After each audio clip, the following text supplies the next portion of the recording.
सूरज पूरी आब ओ ताब से चमक रहा था। फजा में सुकून था, मगर जमीन पर एक खामोश इंतजार जारी था। उसी दिन हजरत इब्राहीम अलैहिस्सलाम के दरवाजे पर आसमान से आए फरिश्ते दस्तक देते हैं और एक बहुत बड़ी खुशखबरी सुनाते हैं। अल्लाह तुम्हें एक बेटा अता फरमाएगा जिसका नाम होगा इसहाक। मगर बात यहीं खत्म नहीं होती। फरिश्ते कहते हैं, इस बेटे के बाद तुम्हारे घर एक और नबी आएगा, हजरत याकूब अलैहिस्सलाम। ये वो लम्हा था जब नबूवत का सिलसिला एक नई रोशनी के साथ आगे बढ़ा। अल्लाह ताला ने इसहाक अलैहिस्सलाम को नबी बनाकर कनान के लोगों के दरमियान भेजा। उनके घर दो बेटे पैदा हुए, ऐस और हजरत याकूब अलैहिस्सलाम। ऐस पहले पैदा हुए इसलिए वो बड़े थे, और याकूब बाद में पैदा हुए इसलिए उनका नाम पड़ा याकूब, यानी जो पीछे आता है या फॉलो करने वाला। ऐस और याकूब बचपन से ही एक दूसरे से बिल्कुल अलग मिजाज के थे। ऐस ताकतवर थे और शिकार में माहिर, जबकि हजरत याकूब अलैहिस्सलाम बहुत शांति पसंद, नरम दिल वाले और अपने बाप जान के बहुत करीब। एक दिन हजरत इसहाक अलैहिस्सलाम ने अपने बड़े बेटे ऐस को बुलाया और बोले, बेटा, मेरा दिल कर रहा है कि आज तुम कोई जंगली हिरण या बकरी का शिकार करके लाओ और मेरे लिए मेरा पसंदीदा खाना बनाओ। मैं खाऊंगा और खुश होकर तुम्हारे लिए अल्लाह से दुआ करूंगा कि वो तुम्हें नबूवत अता फरमाए। ऐस बहुत खुश हुए और तीर कमान लेकर शिकार पर निकल गए। दूसरी तरफ माँ, जो हजरत याकूब अलैहिस्सलाम से बहुत मोहब्बत करती थीं, उन्होंने सब कुछ सुन लिया। फौरन उन्होंने याकूब अलैहिस्सलाम को बुलाया और कहा, बेटा याकूब, तुम्हारा भाई तो अब तक शिकार में गया हुआ है। अगर तुम अभी एक मोटी ताजा बकरी लाकर उसका गोश्त बनाकर अपने अंधे बाप जान के सामने पेश कर दो तो दुआ तुम्हारे लिए ही होगी। हजरत याकूब अलैहिस्सलाम थोड़ी देर सोच में पड़ गए। सोचने लगे, मैं तो कोई धोखा देना नहीं चाहता, मगर माँ का हुक्म भी नहीं टाल सकता। आखिरकार उन्होंने माँ की बात मान ली। जंगल से एक मोटी बकरी शिकार करके लाए। माँ ने अपने हाथों से लजीज गोश्त का पकवान बनाया और अपने छोटे बेटे हजरत याकूब अलैहिस्सलाम को दिया। फिर जब वो लजीज गोश्त लेकर हजरत इसहाक अलैहिस्सलाम के सामने पहुंचे, जो अब बुजुर्गी में अपनी नजरों की रोशनी खो चुके थे, तो उन्होंने गोश्त की खुशबू पाकर पूछा, इतना स्वादिष्ट गोश्त कौन लाया है? माँ ने जवाब दिया, आपका प्यारा बेटा ऐसे ही लाया है। फिर हजरत इसहाक अलैहिस्सलाम ने गोश्त मुंह में डालकर खाना शुरू किया। खाते हुए बोले, क्या ही लजीज गोश्त है, बहुत ही मेहनत और मोहब्बत से बनाया गया लगता है। इस पर माँ ने हल्की सी मुस्कान देते हुए कहा, जिसने आपको ये लजीज गोश्त खिलाया है उसके लिए दुआ कीजिए।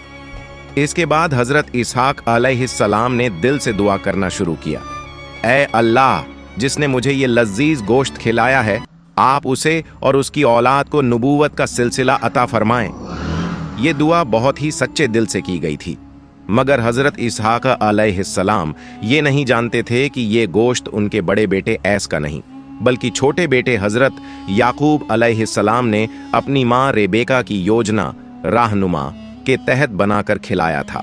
जब ऐस शिकार करके घर लौटा तो बहुत ही उत्साहित और खुश होकर अपने हाथ से तैयार किया गया गोश्त लेकर बाप के पास पहुंचा, मगर तब तक सब कुछ बदल चुका था। हजरत इसहाक अलैहिस्सलाम ने ऐस को देखकर कहा, बेटा, अभी तो तुमने मुझे गोश्त खिलाया, फिर से क्यों लाए हो? ऐस हैरानी से बोला, बाबा, आप क्या कह रहे हैं? मैं तो अभी अभी ही आपके लिए गोश्त लेकर आया हूं। इतना सुनकर हजरत इसहाक अलैहिस्सलाम एक पल को खामोश हो गए। फिर एक गहरी सांस लेकर बोले, मुझे अब समझ आ रहा है, वो तुम नहीं थे, बल्कि याकूब था जिसने मुझे गोश्त खिलाया, और ये सब तुम्हारी माँ का किया हुआ है। वो याकूब से बहुत मोहब्बत करती हैं, इसलिए चाहती थीं कि दुआ की बरकत उसी के हिस्से में आए। यह सुनकर ऐश का चेहरा गुस्से से लाल हो गया। उसकी आंखों में आग जलने लगी। धोखा और दर्द का मिला जुला तूफान उठने लगा। वह गुस्से से चीख पड़ा, मैं उसे छोड़ूंगा नहीं, मैं याकूब को मार डालूंगा। यह धमकी सुनकर हजरत इसहाक अलैहिस्सलाम अपने बड़े बेटे को शांत करने लगे। उन्होंने कहा, नहीं बेटे ऐश, ऐसा तुम हरगिज नहीं करोगे। मैं तुम्हारे लिए भी दुआ करूंगा, तुम्हारी नस्ल भी बहुत बढ़ेगी। वह अलग अलग देशों में फैलेगी, ताकतवर और प्रभावशाली होगी। हजरत इसहाक अलैहिस्सलाम की यह दुआ कबूल हुई। वक्त के साथ ऐश की नस्ल दुनिया के कई हिस्सों में फैल गई। शक्ति, संख्या और प्रतिष्ठा में वे बहुत समृद्ध हो गए। इधर हजरत याकूब अलैहिस्सलाम के दिल में एक डर घर कर गया। उन्हें एहसास हुआ कि अब ऐश सचमुच नाराज है और शायद अपनी धमकी को हकीकत बना ही देगा। इस डर से हजरत याकूब अलैहिस्सलाम दिन के उजाले में घर से बाहर नहीं निकलते थे, छुप कर रहते थे और सिर्फ रात के सन्नाटे में चुपचाप आवाज दबाकर चलते थे। इसी तरह डर और भय के बीच दिन कटते काटते 1 साल बीत गया। एक दिन उनकी माँ रेबेका, जो उन्हें बेहद मोहब्बत करती थीं, उन्हें पास बुलाकर कांपती आवाज में बोलीं, बेटा याकूब, अब यहां रहना तुम्हारे लिए सुरक्षित नहीं है। अगर ऐश को तुम्हारा पता चल गया तो वह तुम्हें नुकसान पहुंचाने में जरा भी देर नहीं करेगा।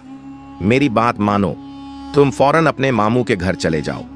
वह एक इज्जतदार, अमीर और प्रभावशाली शख्स हैं। मैं चाहती हूं कि तुम वहां जाकर उनकी बेटी से निकाह करो और एक नई जिंदगी की शुरुआत करो। यहां रुके तो तुम्हारा जीवन खतरे में पड़ सकता है। यह मेरी वसीयत है, इसे पूरा करो। मां की कांपती आवाज, आंखों के आंसू और स्नेह भरी विनती हजरत याकूब अलैहिस्सलाम के लिए इन्हें अनदेखा करना नामुमकिन था। उन्होंने मां की बात मान ली। उसी रात चुपचाप, बिना किसी को कुछ बताए, अपने मामू के घर की ओर रवाना हो गए। वही रात थी जब वह इस्राइल कहलाने लगे, क्योंकि इस्राइल शब्द का एक अर्थ होता है रात का मुसाफिर। और चूंकि वह ऐश के बाद पैदा हुए थे, इसलिए उन्हें याकूब कहा गया, जिसका मतलब है जो पीछे आता है या अन्याय के बाद आने वाला। रास्ता बहुत लंबा था, कठिन और अनजाना। कोई सवारी नहीं थी, कोई साथी नहीं था। अकेले पैदल ही दिनों तक चलते रहे। मन में बहुत कुछ चल रहा था। मामू तक कैसे पहुंचूंगा? क्या वो मुझे अपनाएंगे? मां ने तो कहा है कि वो नेक और अमीर हैं, शायद मुझे शरण देंगे। इस तरह चिंताओं में डूबते उतरते चलते रहे हजरत याकूब अलैहिस्सलाम। फिर एक रात वो थक कर चूर हो गए। जिस्म ने साथ देना बंद कर दिया, तो उन्होंने एक पत्थर का टुकड़ा उठाया, उसे तकिए की तरह सर के नीचे रखा और वहीं लेट कर सो गए। नींद में उन्हें एक अजीब सपना नजर आया। उस ख्वाब में उन्होंने देखा कि आसमान की तरफ एक सीढ़ी जा रही है, जो सीधे अर्श तक पहुंच रही है। सीढ़ी पर फरिश्ते लगातार ऊपर जा रहे हैं और नीचे उतर रहे हैं, और उसी ख्वाब में उन्हें वही हासिल हुई। अल्लाह ताला ने उनसे सीधा कलाम किया। अल्लाह ने फरमाया, ऐ याकूब, मैं तेरा रब हूं। मैं तुझ पर अपनी रहमत नाजिल करूंगा। मैं तुझे नेक औलाद दूंगा और तेरी नस्ल को तेरी मादरे वतन, मातृभूमि का वारिस बनाऊंगा। डर मत, तू अकेला नहीं है, मैं तेरे साथ हूं। इस ख्वाब और वही की रोशनी को पाकर हजरत याकूब अलैहिस्सलाम की आंखों से आंसू छलक पड़े। उन्होंने जमीन पर सजदा किया और उस वीरान रात में तन्हाई में अल्लाह के हुजूर गिड़गिड़ाकर दुआ करने लगे। आंसुओं में डूबी हुई सदा में कहा, ऐ मेरे रब, अगर तू मुझे सलामती से मेरी मादरे वतन वापस पहुंचा दे, मुझे मेरे वालिदैन का चेहरा दिखा दे और एक महफूज पनाहगाह अता कर दे, तो मैं इस पाक जमीन पर तेरी इबादत के लिए एक जगह बनाऊंगा और अपनी कमाई का बड़ा हिस्सा तेरी राह में खर्च करूंगा। तफसीरकारों के मुताबिक उन्होंने अपनी आमदनी का 10वां हिस्सा अल्लाह की राह में देने का इरादा किया। फिर कई मुश्किल और थका देने वाले सफर तय करके हजरत याकूब अलैहिस्सलाम हारान पहुंचे, जहां उनके मामू लाबान रहा करते थे। बहुत अरसे बाद एक अजीज रिश्तेदार को देखकर हजरत याकूब अलैहिस्सलाम के दिल में सुकून, राहत और शुक्र का जज्बा उमड़ आया। मामू लाबान उन्हें देखकर बहुत खुश हुए। उन्होंने अपने भांजे को गले से लगा लिया। मामू ने कहा, ओ याकूब, कितने सालों बाद आज तुझे देख रहा हूं, आ मेरे घर चल। हजरत याकूब अलैहिस्सलाम ने नरमी और शराफत से सर झुकाकर अर्ज किया, मामू, मैं आप पर बोझ नहीं बनना चाहता। मैं कुछ दिन आपके पास रहूंगा, मगर काम करके खाऊंगा ताकि आपको कोई तकलीफ ना हो। यह सुनकर लाबान बहुत प्रसन्न हुए। भांजे की इस शराफत और समझदारी ने उन्हें बेहद मुतस्सिर किया। उन्होंने याकूब को अपने ही घर में अपनी औलाद की तरह रख लिया। दिन बीतने लगे, रातें गुजरने लगीं। हजरत याकूब अलैहिस्सलाम ने धीरे धीरे सबका दिल जीत लिया। लाबान साहब की दो बेटियां थीं। बड़ी का नाम था लैयाह और छोटी का नाम राहील। राहील बहुत खूबसूरत थी।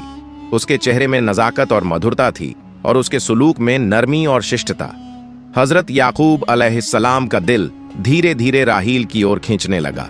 राहील की मासूमियत, शालीनता और सौंदर्य ने उन्हें गहराई से प्रभावित किया।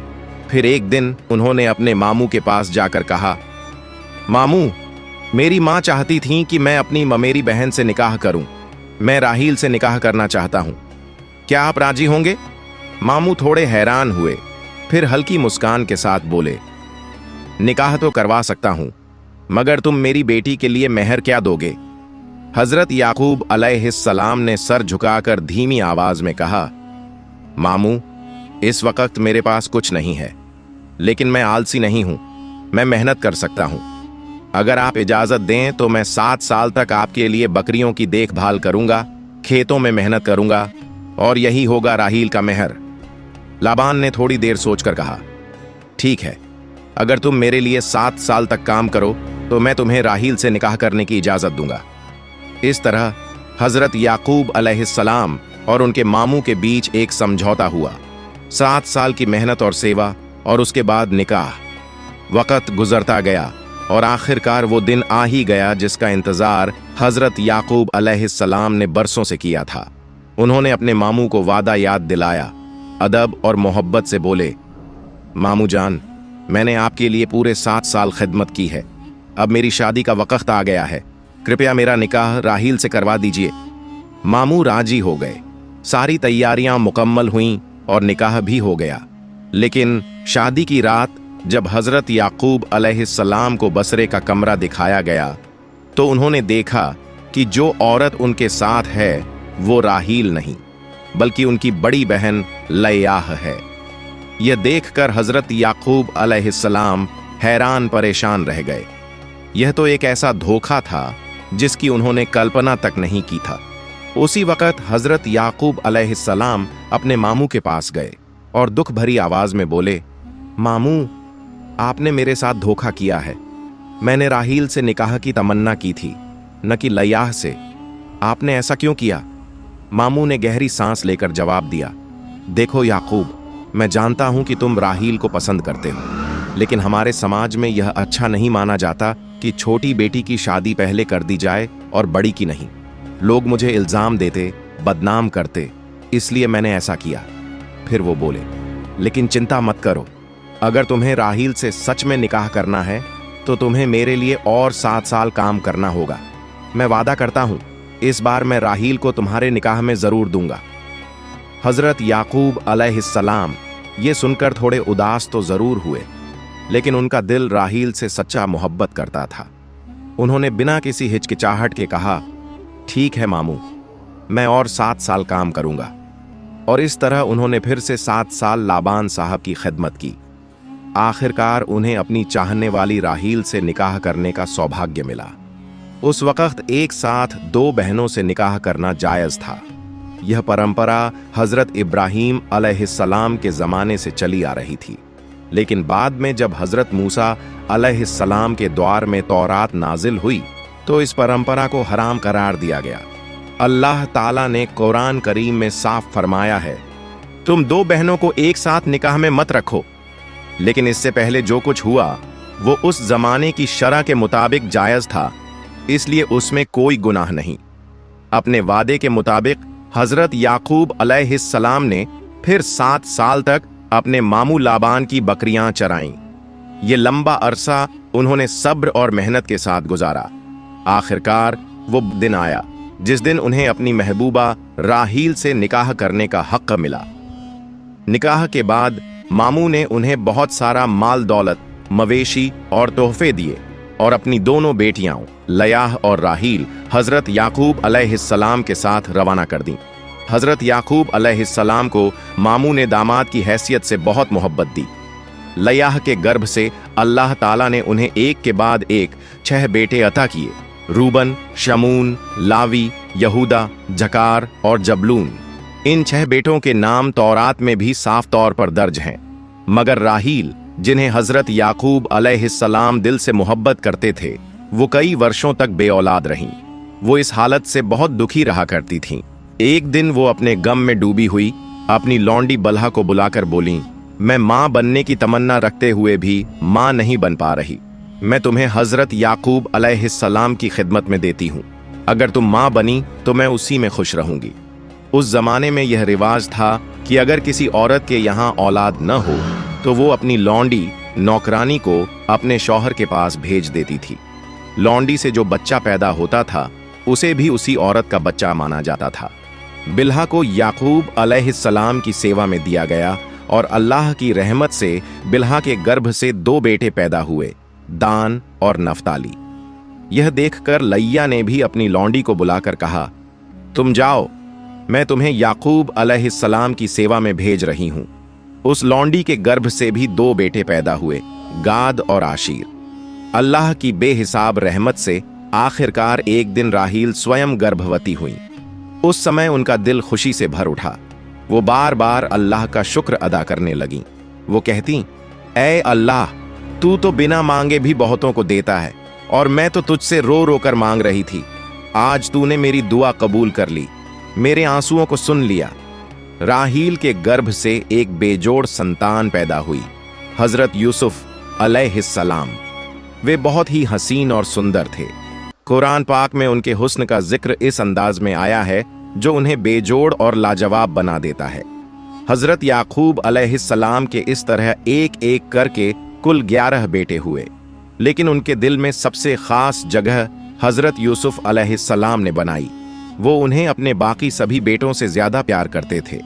बाप की नजरों में यूसुफ एक रोशनी की किरण थे, एक उम्मीद का चिराग। अल्लाह ताला ने हजरत याकूब अलैहिस्सलाम को माल, दौलत, मवेशी और संतान की नेमतों से खूब नवाजा। इन सब के बीच एक दिन उन्होंने सोचा, कितने साल हो गए माँ को देखे हुए, अब वक्त आ गया है कनान वापस लौटने का। उन्होंने अपने मामू से रुखसत की इजाजत मांगी। मामू का दिल भारी हो गया।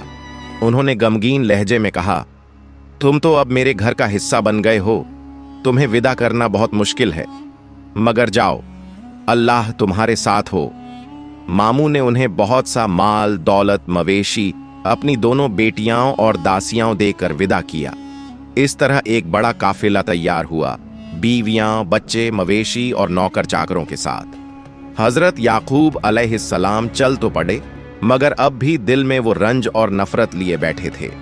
इसी डर से उन्होंने अपने नौकरों से कहा, अगर रास्ते में कोई पूछे कि ये माल सामान किसका है तो कहना ये ऐसौ के गुलाम याकूब का है जो दूर देश से वापस लौट रहा है। हजरत याकूब अलैहिस्सलाम का दिल डर और चिंता से भरा हुआ था। बार बार एक ही सवाल उन्हें कचोटता रहा, क्या भाईजान ऐसौ अब भी मुझसे नाराज हैं? क्या इतने सालों में उनका दिल नरम हुआ या नहीं? इन्हीं ख्यालों में डूबे वे काफिले में पीछे ही रह गए। यीशु शिकार के दौरान रास्ते में एक तंबू के पास रुके, जहां कुछ बकरियां देखकर उन्हें पता चला कि वे उनके भाई हजरत याकूब अलैहिस्सलाम की हैं, जो वर्षों बाद वापस लौटे हैं। नौकरों ने उन्हें गुलाम कहा, जिसे सुनकर यीशु की आंखों में आंसू आ गए। उन्होंने कहा, याकूब मेरा गुलाम नहीं, मेरा भाई है। उसी पल हजरत याकूब अलैहिस्सलाम ने यीशु को देखा और दौड़कर गले लग गए। दोनों भाई बरसों बाद मिलकर बिलक बिलक कर रो पड़े। अगली सुबह हजरत याकूब अलैहिस्सलाम अपनी पत्नियों, 12 बेटों और मवेशियों के साथ कनान लौट गए। कुछ ही समय बाद राहील के गर्भ से बिन्यामीन पैदा हुए, मगर जन्म के कुछ दिनों बाद ही राहील का इंतकाल हो गया। इस सदमे ने हजरत याकूब अलैहिस्सलाम का दिल तोड़ दिया, लेकिन राहील की बहन लिया ने बिन्यामीन को अपनी औलाद की तरह पाला। बाद में अल्लाह ताला ने हजरत याकूब अलैहिस्सलाम को नबूवत से सरफराज फरमाया और वे कनान के नबी मुकर्रर हुए। उनकी दावत और सच्चे पैगाम से बहुत से लोग सीधा रास्ता अख्तियार करने लगे, यहाँ तक कि यीशु को भी यकीन हो गया कि याकूब अब अल्लाह के प्यारे और चुने हुए बंदे हैं। यीशु ने कहा, अब ये जमीन तुम्हारी है भाई, मैं कहीं और बस जाता हूं। ये बात उनके दिल में अपने भाई के लिए मोहब्बत और अदब को जाहिर करती थी। यीशु की नस्ल फिर मुख्तलिफ इलाकों में फैल गई, मगर हजरत याकूब अलैहिस्सलाम की सबसे बड़ी आजमाइश अभी बाकी थी, जब उनके प्यारे बेटे हजरत यूसुफ अलैहिस्सलाम को उनके ही भाइयों ने कुएं में फेंक दिया था। हजरत याकूब अलैहिस्सलाम ने बरसों तक हजरत यूसुफ के गम में सब्र किया, यहां तक कि उनकी आंखों की रोशनी चली गई। लेकिन जब अल्लाह ने यूसुफ को वापस मिलाया तो उनका सब्र रंग लाया और वे फिर से खुश हो गए। प्यारे दोस्तों, अगर आपको मेरी ये वीडियो पसंद आई हो तो इसे लाइक करें और मेरे चैनल को सब्सक्राइब करें। मिलते। सुबहान अल्लाह, माशा अल्लाह। दोस्तों, आपको ये वाक़या कैसा लगा? अच्छा लगा हो तो चैनल को कर दो सब्सक्राइब।